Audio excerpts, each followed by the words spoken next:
I love the face you make when we talk about these things. There's a full-blown trade war. What's gonna happen next? And ladies and gentlemen, I have no fucking idea. SIMD228, and it failed. Then I think we can see prices as low as $100. He writes stuff on Truth Social that would get rejected for any Hollywood script. Like, if you wrote a scene with the president where he goes like, it will be read in the history books for years to come, and be like, that's not believable dialogue. Of course nobody would actually talk like that. Well, guess what? Something between a clown show and the revolution of the internet economy and everything around it.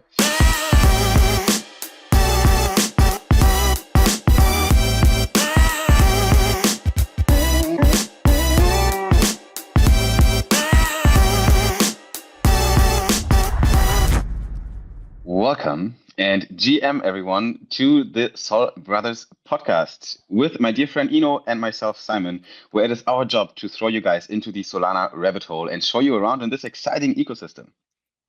Our mission is to help you stay on top of the latest and greatest on Solana so that you never run out of fun things to talk about. Simon, it is episode 20. We're in the top 1%. Most podcasts don't make it this far. How do you feel? Well, I feel amazing.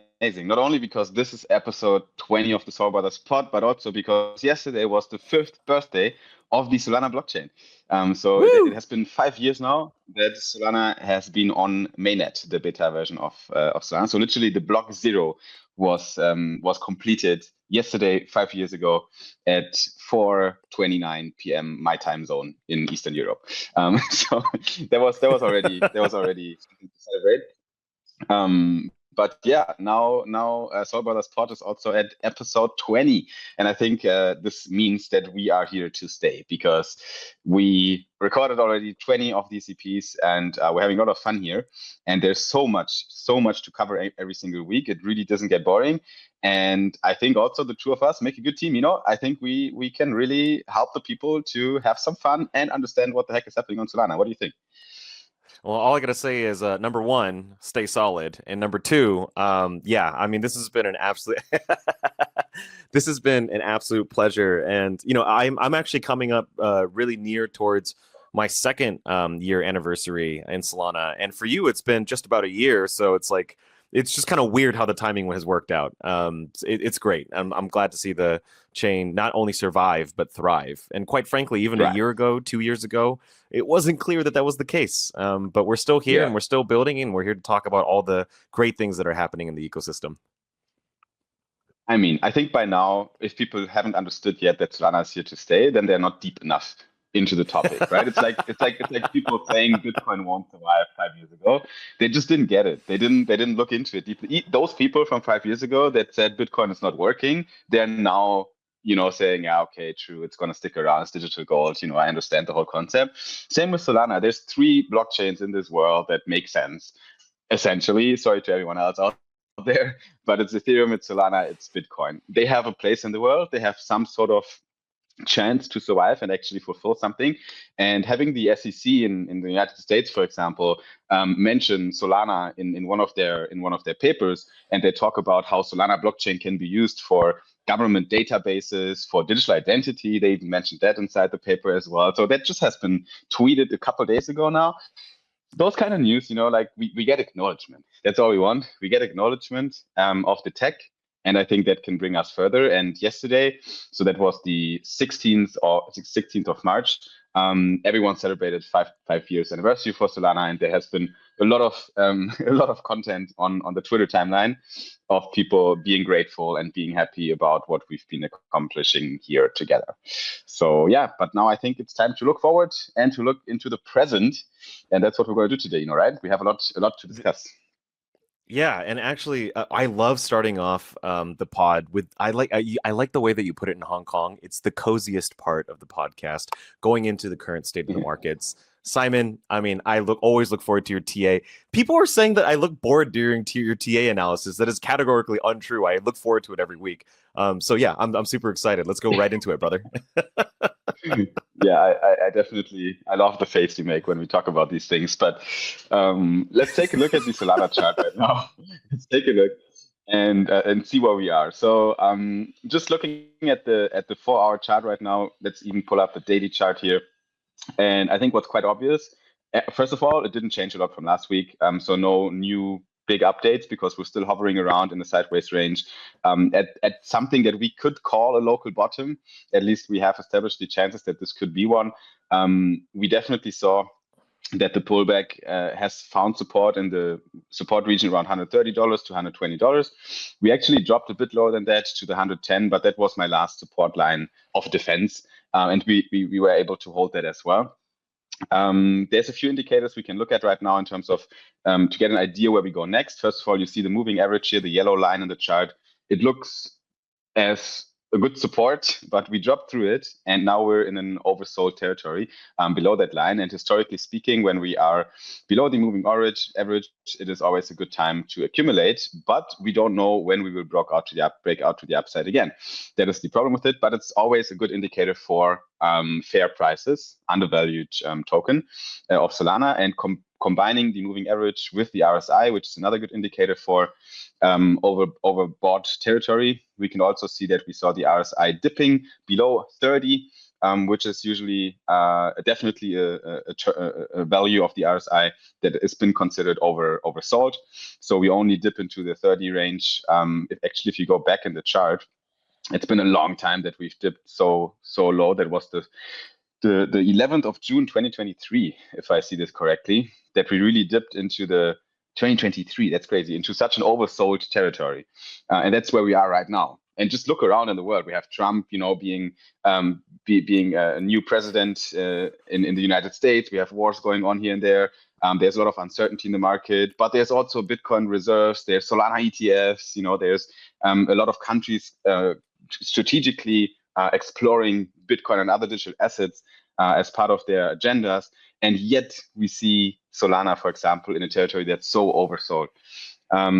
So, it is definitely a bit, it is concerning. Now, lastly, to wrap this off, obviously we need to talk a little bit more about the short term as well, because people that tune into the weekly Soul Brothers pod, they want to know what's going to happen next. And ladies and gentlemen, I have no fucking idea, but I can give you some ideas. I can give you some hints. We can work with chances. We can work with probabilities. That's all I can do. I cannot tell you what will happen, but what might happen, which is great. That's why I love TA, because you can say whatever you want and no one can argue with you. But here's how I see the chart right now. We dropped a bit last week, actually. So we saw quite a drop yesterday on the birthday of Solana. That is unfortunate. But we dropped from this bullish move to the upside. We had a breakout scenario here. This is this wave where you see a good move to the upside. We reached 136, but we didn't quite reach my target range here, the green area that you see between $137 and 148. That was the target range defined based on the Elliott wave strategy for this green wave 3 to the upside. And there's still the chance to reach this, even though I have to say the pullback we saw yesterday breaks the structure to an extent. So chances got lower right now that we go we go higher, and chances are increasing again that we go lower. That's all I can say. If we're gonna see a comeback here, a breakout to the upside in the next wave up, that might be pretty bullish, because if we complete this 5-wave upside here from the down 1, 2, 3, then a pullback and then another upside, that would be a good setup for a larger breakout to the $300 level again. But if we don't manage to get there, if we manage to break down here again, especially if we break here through the 124, 120 level, where we see some resistance, then I think we can see prices as low as $100.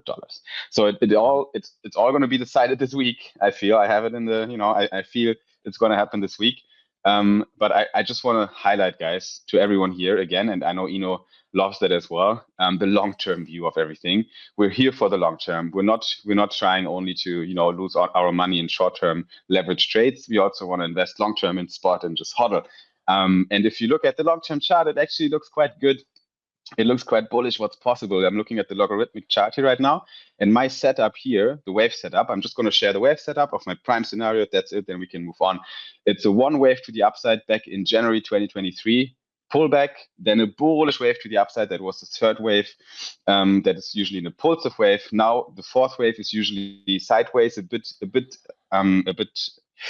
chunky, I would say. It's not clear what's happening here. And that is the fourth wave we're in right now. And if we're holding that level of the $110, $109, $100-ish, we could see another breakout into my target range of this bull cycle's top, which might be between $490, $500, and $386. That is at least my prime scenario right now that I'm looking to. I think it's realistic that we will see another upside, but there's alternatives to that scenario. Okay, but for now, let's see the next weeks. It will be clearer and clearer what's going to happen. For now, it's still my prime scenario that we're right now overbought, that it's a good chance that we recover to an upside and see one more top in this bull cycle before shit might hit the fan. Yeah, I mean, I think what a lot of people are feeling is that this is somehow like a bear trap, right? And you actually see this every cycle, right? There's this initial bullish sentiment followed by a violent pullback. In our case, it was directly tied to Libra. Like we had Trump and Melania was probably one of those first events that sucked a lot of liquidity out of Solana, just fear. But then Libra was kind of the final nail in the coffin. I love that we do these week-to-week coverage of Solana price action, because I feel like we have a real like sometimes people try to give me their theories for Solana price action. I'm like, well, actually, that's not what happened. Here's the timeline. So it's really nice to have that macro point of view. But it's not just that. There's a full-blown trade war, right? And do you want to cover that a little bit, Simon, or how do you want to go about this? I mean, Donald Trump has been he's been making many moves, the most genius moves of all time. But you've been keeping track of the stuff that's been going on with Canada and Mexico and the rest of the world? Before I answer the question, do you remember this the speech that Trump gave where he said that we're gonna get tired of winning? Do you know that one? Yes. You know that speech? Yes. Of course. So I'd like maybe not now, but you can practice. But I'd like to do that impersonation sometime with you, because you're very good at it. But because that speech is so ridiculous. Because if you look at it right now, it feels so wrong. He literally says that we're tired of winning. We're gonna get tired of winning because we win so much, and then S&P down, crypto down, everything down, war everywhere. Like fucking Twitter toxic as fuck. So it's like, okay, I'm tired, but not of winning, bro. I'm tired of all that shit. Canada has threatened to shut off electricity to part of the US after Trump raised tariffs to 50% on aluminium and steel to Canada.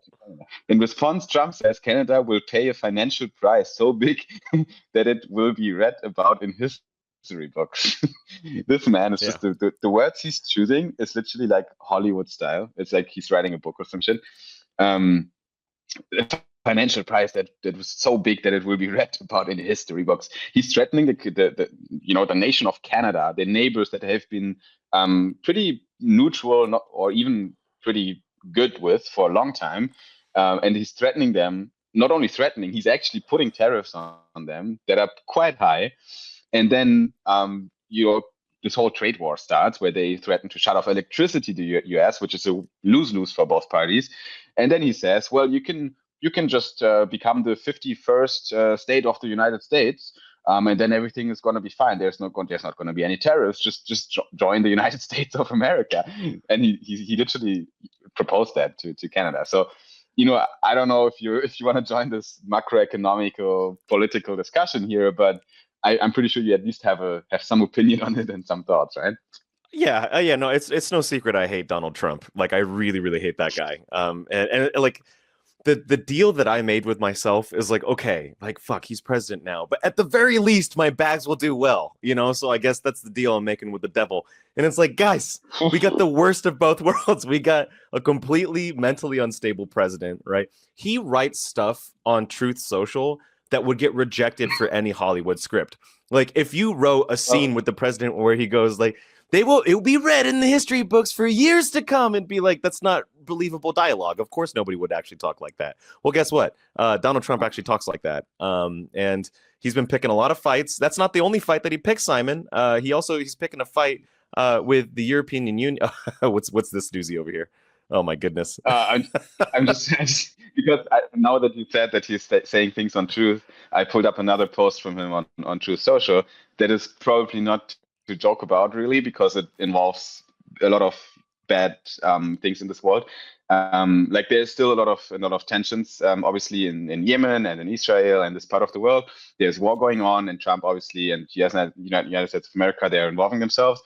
But now on the weekend, I think it was on the weekend, when did this post go out? It was on the 15th of March. She said, "Today I have ordered the United States military to launch decisive and powerful military action against the Houthi terrorists in Yemen." So obviously, he's getting active. America is sending soldiers in to fight the terrorists in Yemen. You can think of that whatever you want. We don't really want to put too much of our political opinions in here. But when you said the word he chooses, the words he's choosing on Truth Social are ridiculous. Read this all in caps written paragraph here. To all Houthi terrorists, your time is up and your attacks must stop starting today. If they don't, hell will rain down upon you like nothing you've ever seen before. This is the best example of the wording he chooses. It's just, it is, yeah, I don't know. I don't even know what to say anymore. But this is real, ladies and gentlemen. This is a real post of Donald Trump on Truth Social. And the fact that he is sending troops to Yemen is also real. And the fact that there is a war emerging, intensifying, not getting better is also real. And that ties in a little bit with all the uncertainties we see in price charts, by the way, to segue back into crypto. Like the actions of Donald Trump right now are one of the main reasons why we see so much uncertainty. Obviously, next to Sol unlocks and some other things that happen on Solana and crypto specific, this government that is so volatile and unstable, and you don't really know the next move because of these facts. That makes it very hard to judge what's happening next. But anyway, you can think of that what you want. We just want to let you know what happened recently and how you can tie this into price action. And I hope that makes sense to everyone. Yeah. And political opinions aside, one more piece of news from the Trump family, if you could just share my screen. They're also looking into holding talks for a financial stake in the U.S. arm of Binance. I think they must be doing this through World Liberty Financial. They have a sizable stake, if not own outright most of World Liberty Financial, which is the organization that was responsible for launching the Trump and the Melania tokens. It could be through another entity or vehicle, but as far as I can tell, yeah, they're looking to purchase a stake in the U.S. arm of Binance. And the markets, this is bullish news, but the fundamentals, guys, is markets crave certainty, and obviously there's very little certainty in an uncertain world.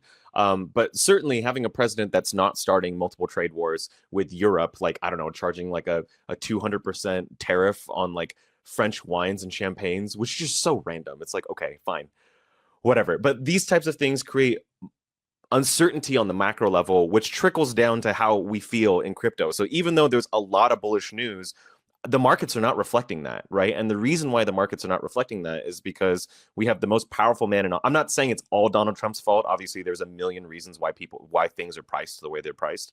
But certainly, the president of the United States and his actions has a impact on markets, obviously.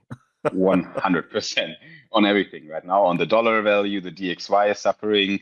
Gold new all-time high on the weekend. S&P down bad. Crypto very uncertain where it's going. All altcoins bleeding. Like, all these things are direct results of policy making right in the world. And there's a lot of buttons he can click that have impact on these things. But JohnnyJPEGs.sol also made a good statement and basically saying exactly what you're stating here. So we're not the only people that think that way. He says it's probably one of the wilder bear traps I've ever experienced. The sentiment is wild amidst so much bullish news for crypto. Steady fox. So it's kind of a hint of optimism, I would say, that basically tells us, guys, there's so much noise going on right now. And don't get me wrong, we're a podcast. We love noise because that's literally gives us things to talk about. It's great, right? Like, it's entertaining as well, So like, that, just be real here, right? But at the end of the day, we're also here to help you guys sort through the noise and understand what is actually the relevant signal. And we talk about relevant signals, and we're going to do it today as well. We talk about things that happen on Solana, bullish product news, launches, exciting new technologies coming up, token launches, all these kind of things. And they happen bull, bear, whatever we're doing. These things are being done because builders gonna build.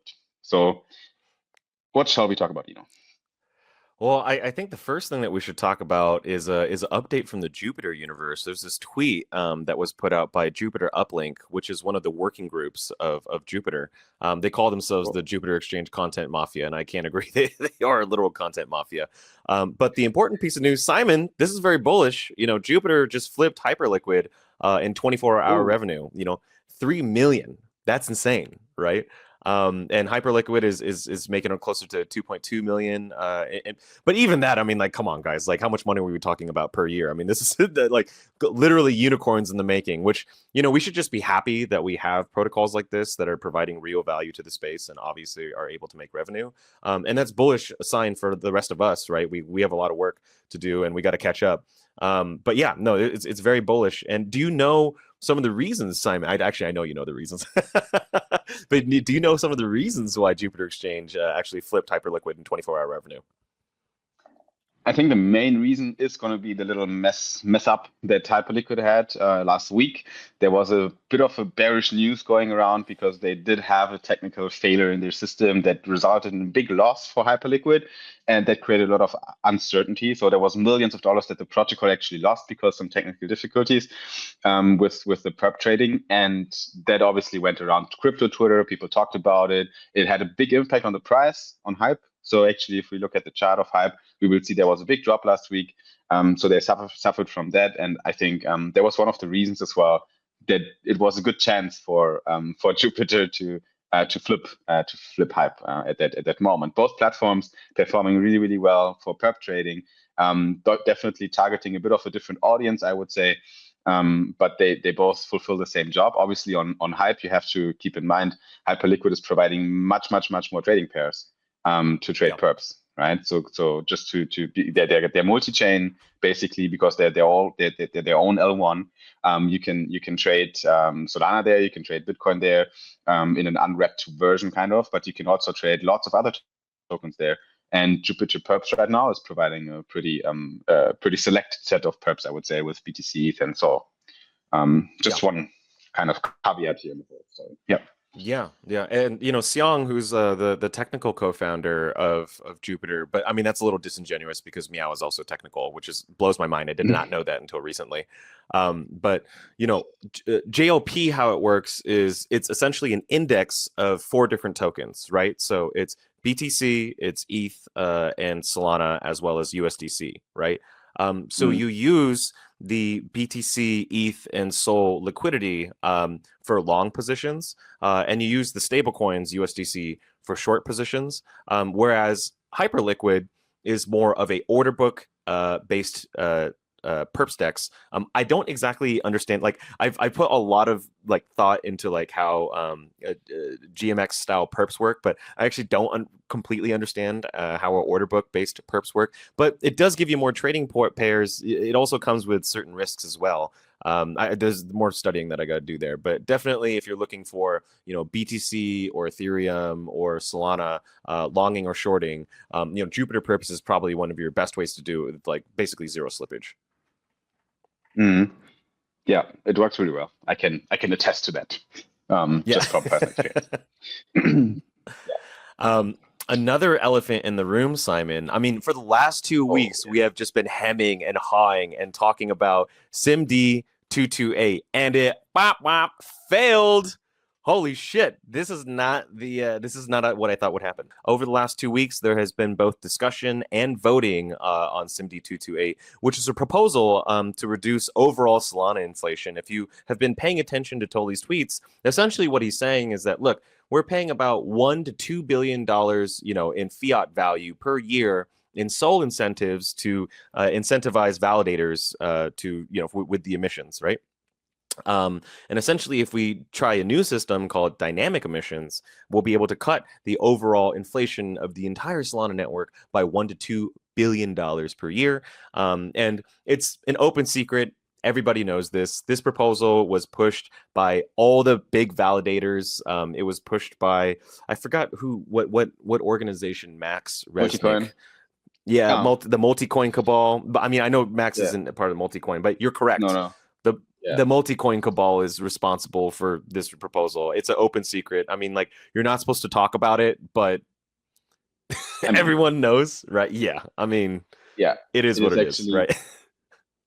We have Tushar Yain from Multicoin, who's the managing partner at mtnCapital. He's one of the authors of the SIMD228. So I think it's quite clear that they have some interest in this proposal. What is not clear is really why, honestly. And I've been doing a lot of digging and asking people, but it's not 100% clear to me still the full set of motivations and agenda behind Multicoin, maybe even Foundation, at least from Anatoly's side of things, because he's also a proponent.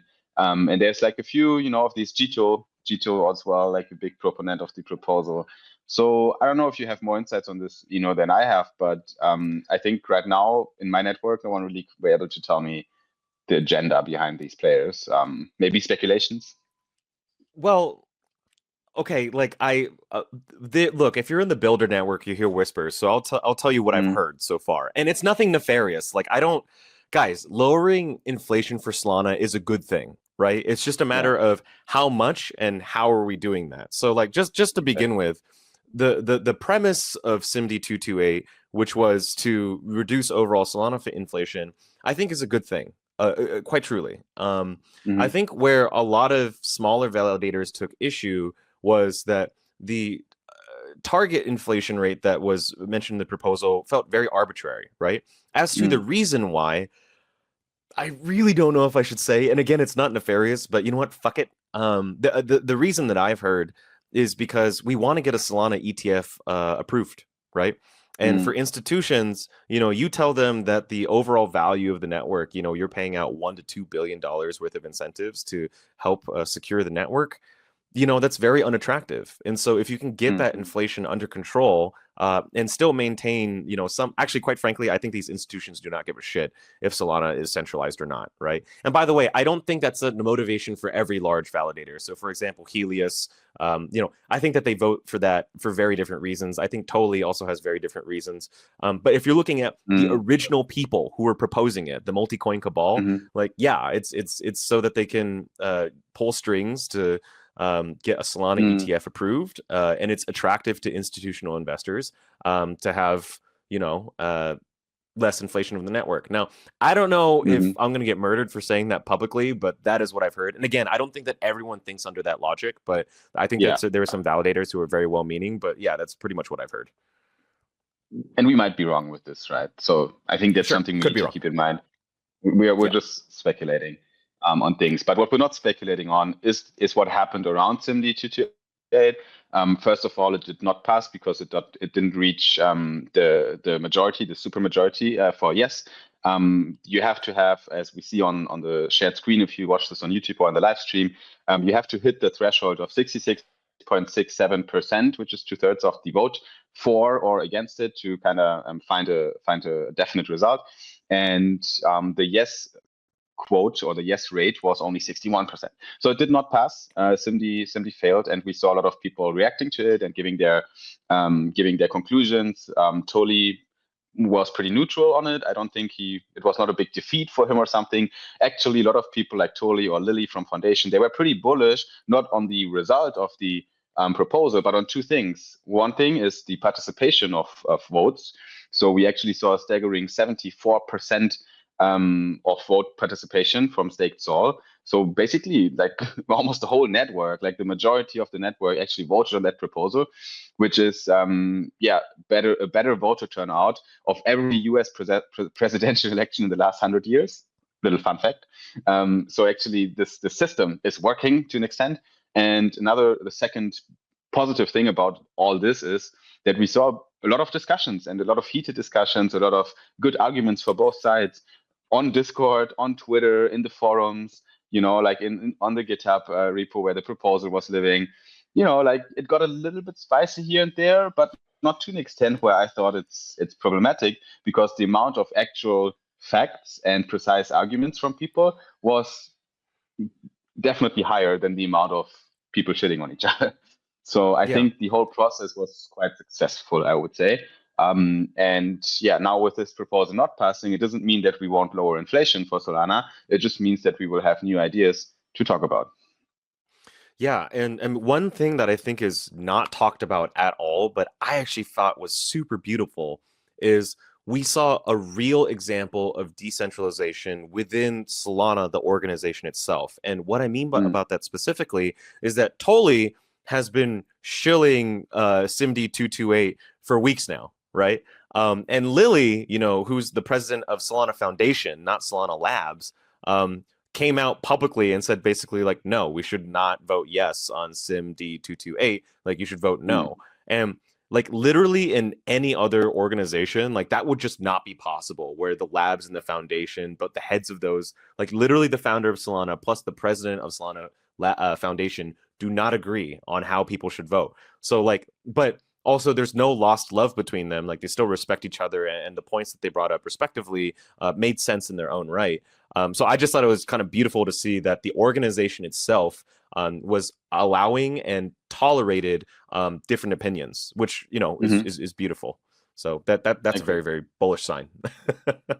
Yeah, yeah. So yeah, there's a lot of sides to this whole topic, to Cindy. And as you can hear right now as well, it's more than just a proposal vote on fundamentals inside Solana. It is also a test for the network state of Solana as an ecosystem, for the DAO of Solana, basically the validator community. It was a stress test for all these systems as well. This is a little a little idea from Austin Federa that he put out in the Solana Foundation GitHub, in the Cindy section for proposals. And it was kind of, I think it started actually on Twitter with a tweet that was not really honest, like it wasn't meant in that way. It was more like a joke because it's so simple. But then people commented under the tweet like, "Hey, that's actually a good idea," and then he put it on the Cindy proposal forum in GitHub, because if you have an idea to change something in the Solana ecosystem fundamentally, then you need to put it in a Solana improvement doc and put it on GitHub. Otherwise, it's not real. You can't discuss it on Twitter or something. If it's something you actually want to push forward, you have to do it here. That's just the way it works. And Austin Federa said, well, Solana is overpaying for security, but dynamic systems create uncertainty. So Solana's annual inflation rate is currently 4.6% and will decrease by 15% every 180 epochs. One epoch is around 2 days. So it's around a year, right? So around 15%, the inflation rate right now decreases every year, every half year. Now, I propose, Austin Federa, to increase that, to increase the rate of the decreasing by 30% every 180 epochs. So instead of decreasing inflation by 15%, let's just decrease it by 30%, which will also lead to a reduction in inflation, which was the whole idea of the dynamic emission proposal from SIMD 228. Just 228 was freaking complex and no one really completely understood it, and the outcome was very uncertain. While this here makes a lot of sense. It's very easy, it's very simple to understand. So I don't have a take yet on this, but I wanted to put it out here for people to understand, okay, there's other ideas being discussed right now to solve the same problem. How can we lower inflation in Solana? And yeah, people reacted to this already, and you can also read it up if you go to the GitHub of Solana Foundation and search for the proposal. But yeah, I think that's a good conclusion to basically wrap up and say the topic is not over yet. It's just the last proposal didn't make it, so we need new proposals. Let's see where this leads to. Yeah, and obviously anything that can reduce the overall Solana Foundation is good for everybody, right? Like, obviously we want to do that in a responsible way, and in such a way that we can still keep the decentralization of the network and secure Solana with enough validators. But back to the drawing board. Exactly. Yeah. Exactly. I am ready for my favorite part of the podcast, Simon. You know that this is my favorite part because it's all about the cool shit that our friends are launching on Solana, because that is the stuff that is going to pump Solana token price to infinity. You know what I mean? So let's talk about some of the cool things that are going on. I think our boys, our friends over at mtnDAO, they're working in partnership with MetaDAO, Profit, Nalik, you know that we love you. And they are, I don't know what to call this. It's like a crypto investment fund, but governed by Futarchy, like literally every aspect of it, whether it comes to hiring the people for your project or the way that tokens are distributed, is all done through predictive markets. And we have a flow here, it's called mtnCapital. And how it works is this. founders create a new launch, right? And they put it on the platform. And then funders have 7 days to invest USDC in those projects. If the launch receives sufficient USDC, not only do they receive, I believe it's MTN tokens, Mountain tokens, as well as the USDC, but those are put into a DAO, and they're only movable through governance proposals. So like all projects that launch through this platform have to use Futarchy, as well as the system itself uses Futarchy. If the launch does not receive sufficient USDC, so because funders have 7 days to invest USDC, they can claim their original money back. So it's just a very, very interesting system. I am very bullish on using Futarchy to have collective investment schemes. I don't know if if they would object to that, because it feels very like it goes into regulate, like what is a fund, right? Like, because if you're a fund, you're regulated in a very specific way. So I'm actually very curious how they solve the regulatory piece. There's other projects that have made a really good effort. I think Legion CC, also an investment syndicate, they figured out a very good legal setup for their structure. For mtnCapital, we don't know it yet because they didn't really talk about it. But it would be interesting to find it out as well. But I'm pretty sure they have a good setup. The team is primarily based in the US. I could imagine they have some setup in the US as well for this. Yeah, especially with the one good thing that's come from the Trump administration that I'll be very honest about is that we no longer have a weaponized SEC. We have a regulatory body that is, I don't know if they're exactly friendly to crypto projects, but they're certainly not going out and trying to prosecute them and enforcement through prosecution, right? So that's very bullish for the space, and I'm hoping that this decentralized collective investment scheme works out, right? But using Futarchy, using markets to decide whether or not projects get funding, and that traders can do a better job picking high quality projects than VCs is a very interesting thesis. I'm very much looking forward to mtnCapital. Definitely. Yeah, people can check it out. Read about how it works in detail as well. There was a good article also shared from Profit himself. So if you look up Meta Profit on Twitter, Profit with an E as a 3, then you will find MetaDAO's new launchpad article as well, which looks exactly like this. And you can basically, I'm just sharing it right now on the screen share for people who are watching the video. You can read a little bit more about the specifics of the MetaDAO launchpad. And what I love about this, is the mere fact that we are innovating and we are pushing the edges of launching tokens further and further, experimenting again, because that's what we did years ago when tokens were still new and no one really knew what's going to happen with them. People were experimenting with how can we launch tokens properly. And then they kind of fell into the whole trap of, oh, okay, I just launched a token and listed on an exchange and it's going to fly. And then the whole Binance era came up. But that came to an end because they motherfuckers got very greedy and asked projects to pay them hundreds of thousands of dollars. And it worked for a few weeks, and then it all exploded, and it doesn't work anymore. Then Pump.Fund came, and everyone was like, oh, that's great. We can permissionlessly launch tokens, and then they go through the roof. And then that didn't work because those tokens have a lifespan of 2 hours. So we need something better. So we need to experiment. And I'm so grateful for MetaDAO and also other projects. That's also why I'm a big fan of the Swissborg team with BorgPad, because they just relentlessly keep experimenting, iterating. How can we build a launchpad that works for tokens? Some tokens will die, others will make it, but we need to give the right tools, the right platform, the right system to launch the token. The team needs to do the rest, right? So very interesting. And looking forward to seeing more from MetaDAO. So this next protocol is Ranger Finance. Ranger Finance is a aggregated perps DEX protocol. So you can kind of think of it as Jupiter, but for perps DEXs. And they just announced that they have a new integration with Drift. And Drift is obviously one of the biggest perps protocols on Solana. So very happy for this integration. 2 OGs. Did you know that Edgar is also one of the co-founders of Ranger Finance? I did not know that. Yeah. So Edgar, I'm gonna fuck up his last name, but Pavlovsky, used to be a co-founder over at. Yeah, he used to be. I hope I didn't fuck that up too badly. Yeah. But Edgar used to be one of the co-founders over at MarchNFi. Then he left. After he left, he started working on Paladin, which is kind of a competitor to Jito. He also works very heavily on Ranger Finance. and also is one of the founders of mtnDAO.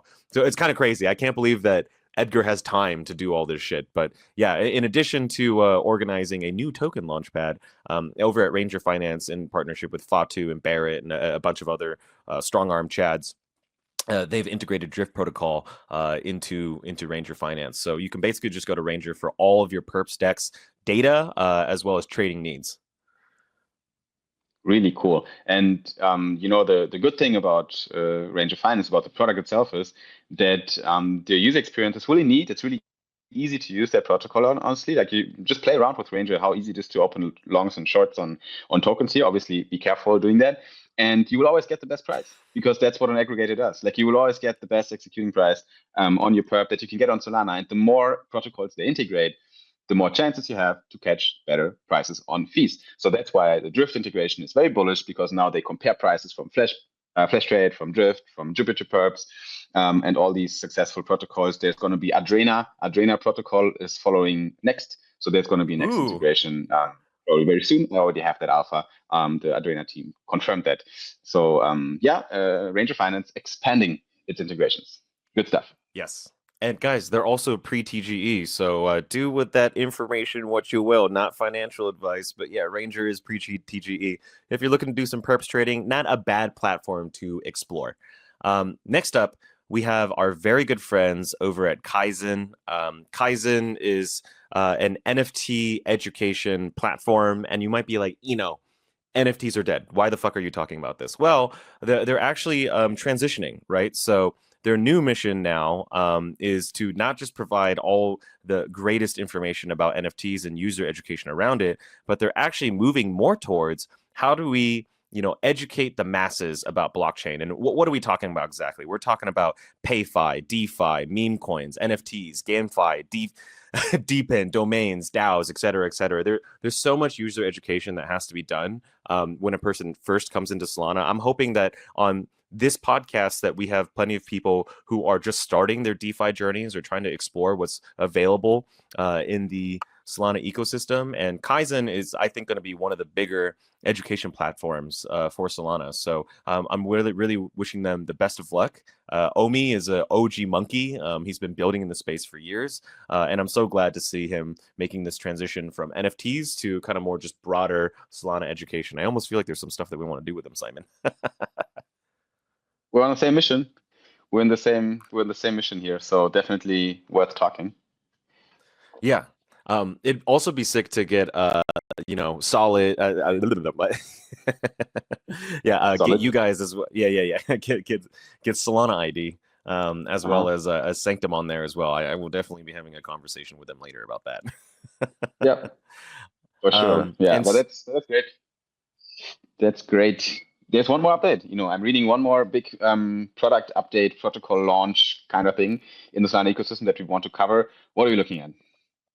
Yeah. Okay. So Drift is introducing a new protocol called Swift Protocol. And what Swift Protocol does is it's a huge liquidity upgrade to Drift. And to be more specific, right? Like, if you look at their documentation, what they're doing is they're consolidating liquidity from AMMs, order books, and private market makers all into one. So it solves the fragmented liquidity issue. And look, if you're trying to trade perps, what you need is that deep liquidity. And you, as a trader, personally, don't give a shit where that liquidity comes from. If it comes from an AMM or a private market maker, who cares? We just want all of that to be in a single layer so that I can draw my bucket into the well so I can trade. And quite frankly, Simon, I thought that this is how perps already worked. Like, I kind of thought that they already brought together all their liquidity into a single bucket. But now that I think about it, there must be a lot of technical reasons why that's not just common practice and why it took Drift until now to release this protocol. So, I mean, for you as a perps trader, what does this sound like to you? This sounds amazing, because this essentially, what it does to us traders is it will improve the overall user experience for trading DEX, for trading on DEXs.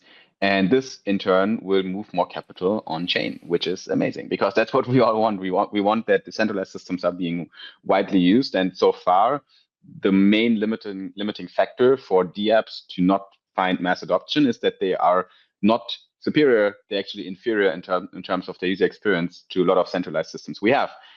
which is a very logical result of a decentralized system because it's quite complex compared to centralized systems. So for me, UX upgrade, amazing. And actually, you're talking about liquidity aggregation, which is great. That's what they do. But there's another kind of caveat to the whole Swift update, because instead of requiring traders to submit transactions directly to the Solana blockchain, the Swift protocol now allows them to sign an off-chain message containing the order details, and this message is sent to a network of keepers and market makers, and they compete to execute the trade.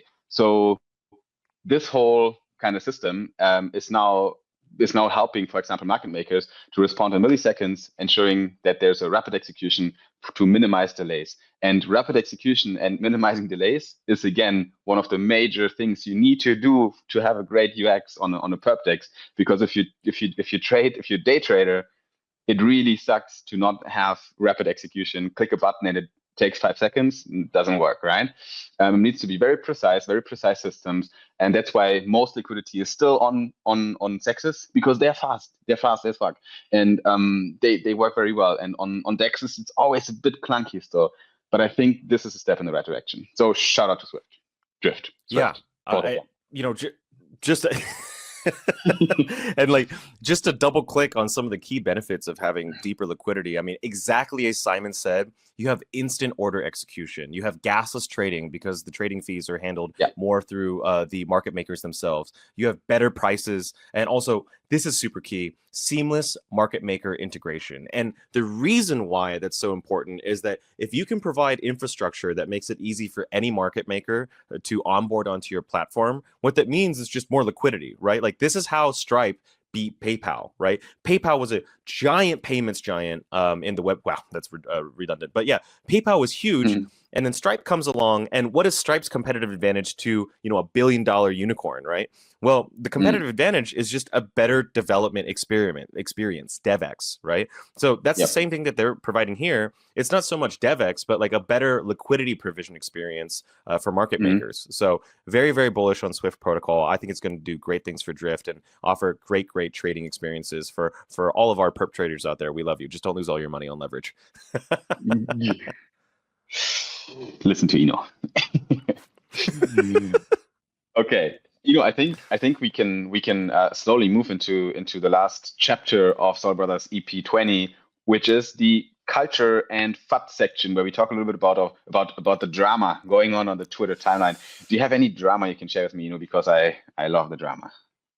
Yeah. So I think the biggest piece of drama, and fortunately, it's not so much about a Solana protocol, but more about some of the people involved in rugging innocent users. Hayden Davis, Mr. Let's extract max value on this, boys. Fuck that guy. Interpol has released a red notice for, I don't know why they call it he's a Libra founder. That's not exactly correct. He was not a Libra founder, but more the market maker that was responsible for help. Yeah, a market maker, right? But, I guess if you want to call that a founder, then fine. We can debate semantics, but was he a key player in the Libra launch? Absolutely. And Interpol has put out a red notice for him, so that's a I don't know. He deserves it, right? I think he deserves it. Of course, he deserves it. He rocked a lot of people. He made a lot of money, and he publicly basically told everyone that he did it. So in this weird video where he was wearing this Hogwarts clothing and looked just off. Like, everything about this whole story is just so weird. I don't even know what's happening anymore. But long story short, people are looking for Hayden Davis, and Hayden Davis was like, you know what? Fuck it. So Hayden Davis reportedly launched another token called Wolf while under an Interpol red notice. So just a little side fact here. There's according to some analytic firms like Bubble Maps and other protocols, and also CoffeeZilla, I think, talked about this as well on YouTube. Davis is identified as the creator of the Wolf token, WOLF, which surged to a market cap of $40 million before crashing, with evidence suggesting insider control over 82% of its supply. Same shit, different day. Yeah, I mean, I don't really know what to say. It's like, just fuck that guy. And like, I also, not just that guy though, because He's playing a game of Roblox. You've seen those memes, right, where he looks like the Roblox Yeah. characters because his proportions are all fucked. Like, I'm not body shaming here. It's just clear that he's wearing like a muscle suit. It's just there's just no way, right? I mean, like Simon, as a person who actually you work out every day. I mean, like it like literally last episode was an episode of the Gun Show because you were wearing that Chicago Bulls basketball jersey. As a muscle expert, could you please? I mean, as literally an expert in the human physique, I mean, that dude, he's wearing a muscle suit, right? That's not, or whatever he's doing, that's not. Is that real? He looked like a superhero. He looked like a superhero, but he's more like a super villain actually. Maybe that's what he's trying to do. But I'm really asking myself, where is he? Like, how hard can it be to find him? So Interpol, please do your fucking job, so we don't have other token rug pulls coming from him, because that's literally what happened. Like while they are looking for him, he launched another token rug. So. Anyway, I don't want to give more time to this man. Do you have one more sentence for him, and then we continue, because he doesn't deserve more respect than that. No, it's just the same public service announcement that I give every week, which is like, guys, have some fucking personal responsibility, okay? It's like, we can blame the ruggers all we want, but also it's a two-sided equation, right? You have people who rug, and then you have dummies who gamble, right? And the dummies who gamble go like, you scammed me. And it's like, well, yeah, but you knew... you knew that there was like, I mean, there's no way that you're in this space and you when you put your money in, you don't think that there's like probably a 90% probability. Like, if you think there's a 90% chance you make money, then I don't know what to tell you. There's a 90% chance that you lose money, so I guess don't get surprised when that happens. So just a small public service announcement. You know that I'm obsessed with this topic. It's just like, stop giving your money to meme coins, put them into protocols that are actually earning revenue. Let's have a Solana DeFi renaissance, and we all win together. Okay, we're all early. So if we all just decided to ape real protocols, I'm not going to name protocols because I don't want to shill, but you know what I mean, though, right? Like, we could all win together and help real projects that are actually earning revenue, you know, skyrocket to infinity, and also fund, like, they're actually doing the work, right? Like, why are you giving your money to people who are not willing to do the work and just want your money? That's way more than one sentence. I'm sorry, Simon. Humans. It's just humans, you know, and we will make it. We will make it, you know. It will be good. It will be. We're all gonna win. We're gonna get tired of winning, you know. So it will be glorious. Just give it some time, and we need a bit more pain, so everyone loses their money that we don't want to have in this ecosystem, and then they're all gone, and then the good ones stay with us. So that is usually what's going to happen if Twitter allows us to stay alive, because Twitter has some weird, I don't know, there's some weird stuff going on Twitter. Do you have any other news regarding the whole kind of Twitter dilemmas that are going on here and there? I saw there's like a few other attacks on some Twitter accounts and stuff going on. I mean, I don't know if any of you experienced this, but over the weekend, I was trying to connect to X in Japan, and it just wasn't working. And so I just assumed it was crappy Wi-Fi, right? And then we were in the group chat with the Soul Brothers team, and our social master, Jay, I think you're also on the stream, but he was saying like he could not get access to X. And so it looks like here, you know, Elon did an interview with Fox News and trying to explain like why X went down for a period of time. And he claims that it has to do with IP addresses originating in the Ukraine area. Honestly, when it comes to Donald Trump and Elon Musk, I don't trust a fucking word that comes out of their mouths. I have no idea what's true and not true. I don't know. Do you have a take on this? I literally got no idea.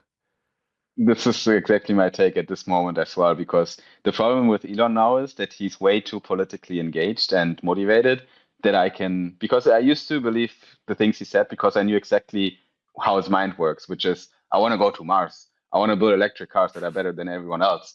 That's what I'm doing. I want to build gigafactories that produce batteries cheaper than China. So everything he did was the goal, right? But now I don't really know what his goal is. So is he trying to blame Ukraine for something, you know, they didn't do? I don't know. That would be a kind of a theory. But I just want Twitter to fucking work. So please do your job and let this page work, because we live off Twitter. So yeah, that's my take. Yeah. And speaking of making Twitter just work, I mean, literally, I talked about this just fucking last week. I said, Simon, every week we have at least one or two things on the agenda where accounts get compromised. Guess what's on the agenda again, Simon? Well, Literally, yeah, you know, it is, more account no, compromises, you know, with yeah, KaitoAI, and I think one of the founders, Punk9277. So it's just like, I'm so bored of talking yeah. about this.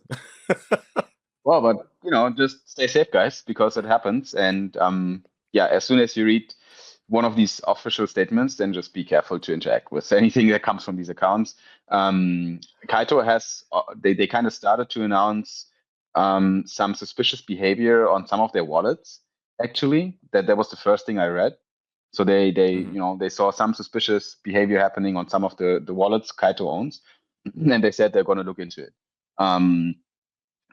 And then I think they came up with the next statement, which was the Kaito wallets were not and are not compromised.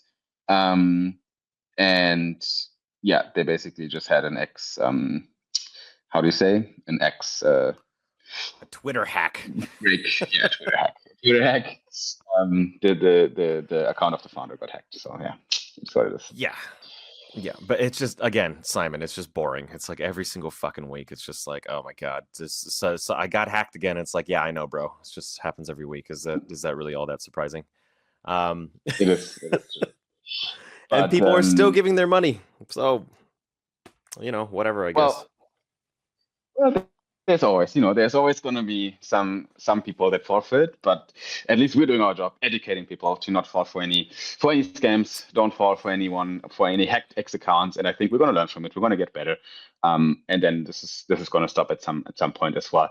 And I want to do one special shout out, I want to do one special shout out as well before we wrap up slowly today. There's like a few things you can double click on, but one special shout out goes out to our friends from Solflare, because Solflare is the Solana wallet that has been around for a long time, and Solflare gang is really, I can attest to that. The Solflare gang is very Solana motivated. They're a very Solana centric team, and that's also why they never really pursued the agenda of integrating any other blockchain to their wallet, which would be a quick win. And other crypto wallets are doing it on Solana. They're integrating other chains to expand their market, right?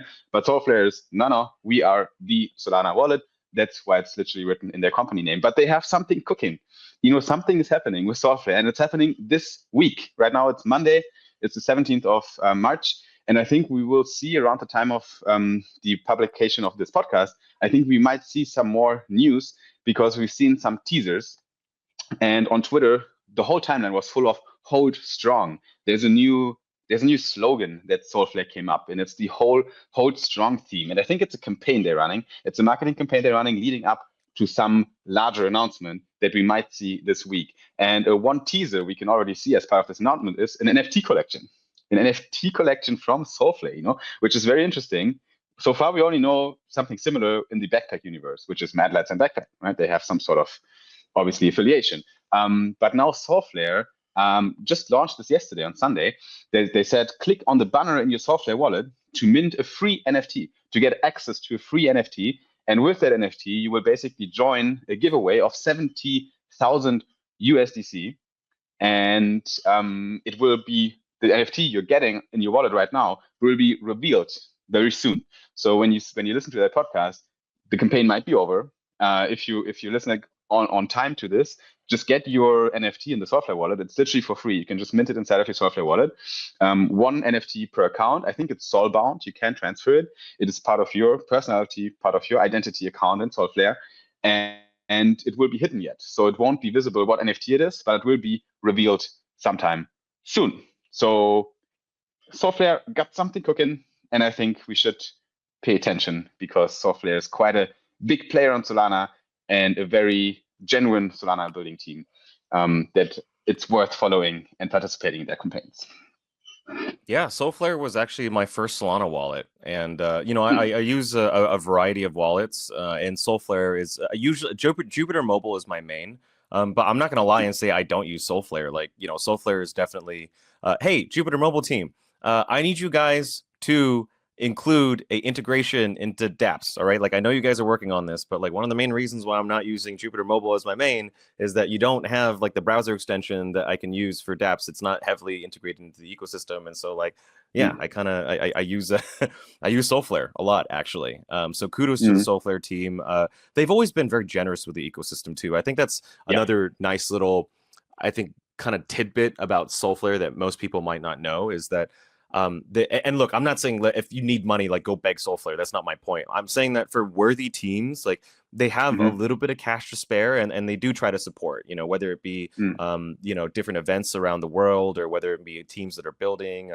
They've been very generous just to the ecosystem in general. So I mean, not only are they stellar builders, but they've also just been very kind and can confirm, you know, just having met the team, really cool dudes. So very bullish on whatever Solflare is doing with NFTs, and I'm kind of curious to see whether or not it's going to be the next Mad Lads mint. So yeah, big question marks on my side. Exactly. It is question mark still. We don't know exactly what this campaign is, but we know you can mint something. So go ahead and do it. It's literally free, and you will see. I think what we know is that there's going to be a big giveaway, and the NFT is your ticket to enter it. So why not? Why not show some support to Solflare and get some reward in return? Yeah. Okay, so Simon, I'm adding up all of the accounts, my account, your account, and Soul Brothers, and like how many people are watching. I am not shitting you. We're ending episode 20 with 420 listeners. That just has to be a sign from God. I'm being absolutely serious. It is literally, I mean, from the numbers I'm seeing on my screen, it is literally 420 listeners. That has to. We live in such a weird timeline. I can't believe that is, unless the math is mathing. That's insane. Yeah. So to all 420 listeners, to all 420 listeners of the Soul Brothers pod, I mean, thank you for a phenomenal episode 20. We had a couple of technical difficulties over there, but that's the point of doing a live show. Sometimes, you know, it doesn't work out perfect, but I can promise you that it's entertaining. Simon, you got any last words for the pod? I mean, we still have like 10 other topics, but we call it a day. We wrap it up because we're at the hour mark, and we covered the most important things. So let's officially close down the podcast. It has been my pleasure, ladies and gentlemen, to host EP 20 together with my friend Eno for you at the Soul Brothers Pod, Solana's finest podcast. You can follow us on Twitter to actually stay up to date and get news every single day, and also get entertained every single day. But you can also follow the Soul Brothers Pod on YouTube to get this beautiful video content shipped to you every single week in a long format. And you can also listen to the Soul Brothers Pod on Spotify and Apple Podcasts. So make sure to also follow the pod there and show us some love and support, because we are still early. But EP20 is basically our first big milestone. But I think, what's the next one, What is going to be the next big milestone EP? Is it 50? Shall it be 50. Episode 50? Is that the big? Yeah. I think 50 is a nice number. Yeah. Alrighty. Okay, that'll be like almost a year of having done Soul Brothers. Crazy. Exactly. So please stay with us, guys, because EP50 is coming at some point. And when EP50 is here, I really don't want to know what happened until then, because every single week is a freaking something between a clown show and the revolution of the internet economy and everything around it. It's something in between there. That's what we're doing here at Solana and at Soul Brothers. So thank you for tuning in and being part of this journey, and we will see you at the next pod. Peace out. Peace out.